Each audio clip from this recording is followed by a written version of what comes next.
Hey, it's Aaron. Today I'm with the Mercedes-Benz A-Class. This is the 2021 model, and in particular this is the AMG A35. There are two versions of this car. There is the A220, which is a Mercedes-Benz vehicle, and it has the 2-liter turbo engine and looks almost exactly the same, but it is the lower end of this. It is the one package. The second package is this A35, which is an AMG product, so it's Mercedes-AMG. Same 2-liter turbo, but turbocharged to be much higher horsepower. So I'll go through a few of the differences between the two, because this is kind of Mercedes entry level. And for a lot of buyers, there is a huge difference between the A220 and this A35. Not the least of which is somewhere around, I want to say, $15,000 in price difference. So let's just get started. This review brought to you by Massaging Seats. Okay, so right off the bat, first big difference between the two vehicles is the A220 has this 2-liter turbo 4-cylinder engine running at about 188 horsepower. This one is the AMG model, takes that same engine, bumps it to 305. Big difference there. Now, in performance, that means that this has much better performance than the A220, but this has a lot of turbo lag. The first 5 miles an hour are generally pretty slow unless you're romping the gas, and then you're jumpy. So, to me, not really well done there. I think the transmission could be tuned a little bit so that you would have a little more power at that lower end. But other than that, the AMG has a lot of other differences. Most of those show up on details on the bodywork. These wheels, for example, these are 18-inch AMG wheels. They are specific to the AMG model. Also, the interior has the sport seating, which is a package upgrade in the AMG. You will not find that in the A220. Also, you won't find the little AMG badges, brakes, and so on. And the AMG model, the A35, is all-wheel drive only. There is no front-wheel drive option. The A220 defaults to front wheel. So those are the major differences. The rest of the differences are just basically what's included in the package. Those are details. You can look those up if you need to know them. I'm not going to go over every single one of them. But let's look at this car, because it is beautiful. So from the side profile you're seeing here, it's a really pretty getup. I really like this design. It's a pretty basic saloon style. So you can see not quite a fastback in the back. You can see the longer hood, shorter rear end, and the standard sedan 4-door. Couple of differences that you might notice right away besides those wheels. Those are AMG specific 18 inchers. Those same size of wheel is on the A220, but they're not these AMG models. They're not quite as dressy. They're less sporty, basically is the way to say it. Also, the brakes underneath them, those are AMG brakes. They come with sport suspension that's built into this as part of the AMG model. So you can see it's a very classic profile. Let me walk in so you can get an idea of the kind of the size here. So you can see, here's some perspective.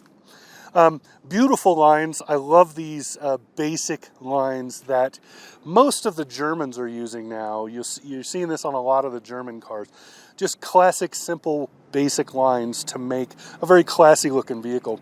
So you can see there's a run up here, and that creates kind of the prow line, is what I like to call it. And then it bows out to here. There's another line that starts right about here and runs along the belt line there. That creates the front fender. So you can see how that looks. It's really pretty. You have your turbo 4MATIC badge here, and then you can see this goes along there. It really subtly widens as it goes back. Very subtly. It's not much of a difference. Right here, it's about 3 finger widths. If you get down to this end, it's roughly 4, counting a pinky. So it's a really kind of a subtle change. And then you can see the roofline is just a classic coupe. So they just took a classic coupe, made it into a sedan, right? That's the general saloon style. And then soft curve right here, and then a light catcher right there. You can see that bulge right here runs along like that, and then the running board down there. So it's a really good look catches light and moves it around really, really well. You can probably see that yellow parking line and then how it suddenly changes. Because of this curve, it should be curving inward a little bit. So really cool looking. Back here, it comes along and then this part of the belt line dies, so you just have this line that goes and then fades right as it gets to that tail light. And mark of a luxury car used to be, not so much anymore, now you see it in a lot of vehicles, to have that line run through the filler. That's the filler cover. That's an unusual thing. Used to be that meant they spent a lot of extra time and money on the car. At least it gave that impression. I don't think it actually meant time and extra money, but it does mean that the fitment is a little more difficult. But you can see, comes back, and then this pillar gets wider right here, right? Because it curves quickly and gets wide, and that helps accentuate this rear so that it feels rear-wheel driven, even though it's not. By default, it's front-wheel drive. But like I said, in the A35, it's all-wheel drive by default. And then back here, this fin, this is an AMG add-on. This fin goes with this, I don't know what to call it because it's European. I want to say deck, because here in the US, this is the trunk and that's a deck. But in Europe, this is the boot. So I don't know. Anyway, but really nice lines, really, really classic. Now, you can get, there are attachments so you can get roof racks on this. So if you're a winter driver, maybe do some skiing once in a while, stuff like that, you can put roof racks on here, take them on and off. And this also has the large glass sunroof. So the glass goes to right here and it opens up like a glass sunroof. Let's go around and let's look at the back a little bit for some style. We'll look at the very front for some more style, and then I'll talk about the interior. So a quick look at the rear of the car. You can see that it comes down and just abruptly cuts. That's, again, classic saloon. Really, really pretty. I like the way that they did the lines back here so that the lights are coming across. Everything is a little more rounded, so it looks more, I don't know, aero. You have two tailpipes because it's the AMG model, but they're on a split. They're not individual runs all the way from the front. So it comes back as one pipe and then splits to make two, and that's for looks because you can see the lower diffuser and everything down there. Really, really pretty setup. Let's go look at the grille. So one thing I will say hand over fist that Mercedes has over BMW and Lexus is their grille work. Mercedes decided to stay more classic, so they haven't gone to those huge, giant, open front ends like the beaver teeth that are on the BMWs and the big, huge, kind of almost hourglass that's on the Lexus. This is more of just a classic stripe across grille. Where Mercedes has changed is this. The emblem's gotten bigger as the hood ornament got smaller. So as the hood ornament started to go away, the emblem on the front got bigger because you're driving a Mercedes, tell people about it, I guess. But you can see with the AMG treatment, there's also the lower dam has changed a little bit. So you can see it looks a little more sporty. Mostly, I think all that was added is this chrome right here. But I'm not 100% sure because I haven't seen an A220 for a couple of years. And so anyway, and then you maybe can see the lines to see where that boat prow comes from across there. Really classic. So inside the car, really nicely done, mostly very classic.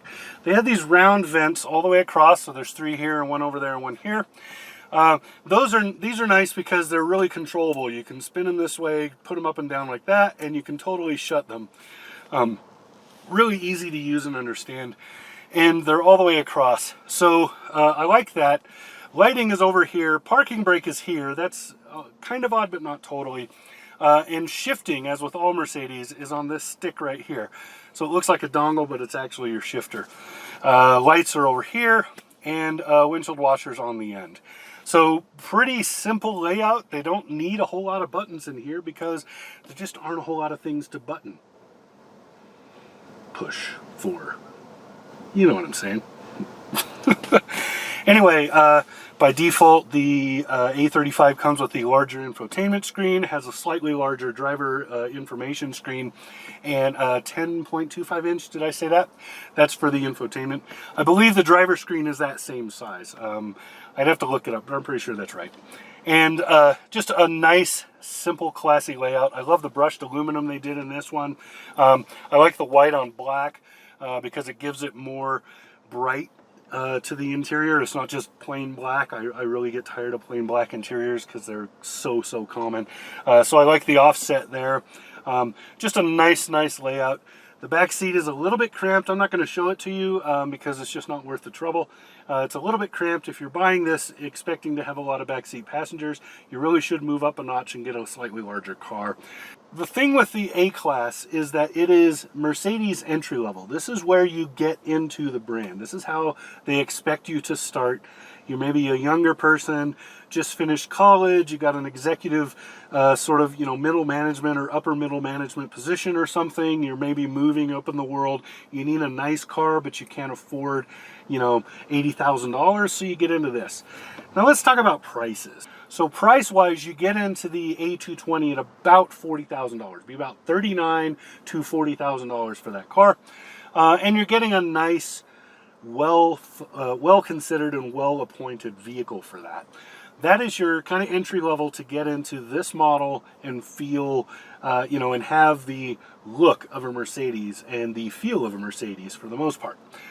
To get into the AMG model, you have to really want that sportiness. You must really want that turbo and those larger brakes and that suspension, because you're going to spend 15 or 16 or whatever the number comes out. Because you're going to spend about $53,000 to start to get into this. That doesn't include the upgrades like the Burmester stereo and other stuff, which I would highly recommend that stereo. These seats are also an option. They're an upgrade. There's a few other things. And it's, the technology package and stuff is probably well worth having. But you have basic things built into the car, even in the A220 model, that include things like blind spot management, forward brake mitigation, for crash avoidance. I believe that you have cruise control, but you don't have, even in this model, I do not have adaptive cruise. So a few things like that you don't include, but for the most part, this is a good entry to serious luxury. So it's not chimpy luxury. You can get cheaper cars of the same size with a luxury brand on them, but they're not necessarily real luxury. They don't feel luxurious. My only real downer with this car, besides that price jump to go to the sport model, which I would much prefer if I were driving it, the real downer is it is kind of loud on the highway.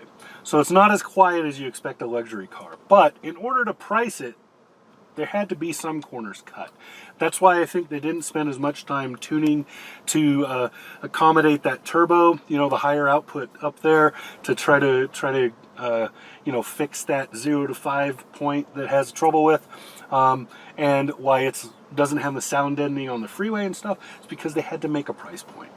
So I can't really fault it too much, because at $40,000, this is a great car. Even at $53,000, this is still a really great car. So, I don't know. So there you go. That's what I got. This has been Aaron, and this is the 2021 Mercedes A-Class. Beautiful setup, really good entry level for this luxury brand, and just a fun car to drive. It just feels fun. It's not overpowering at any point. It's a little skittish in the very beginning. It doesn't want to go very fast to off the line, but once you get it going, that turbo really does its job. This is a nice entry point for somebody looking to get into the Mercedes brand, and you don't want to spend that $60,000 and $80,000 that you'll spend to get into the serious models like the S-Class. So there you go. That's what I got. This has been Aaron. Talk to you again soon. Subscribe.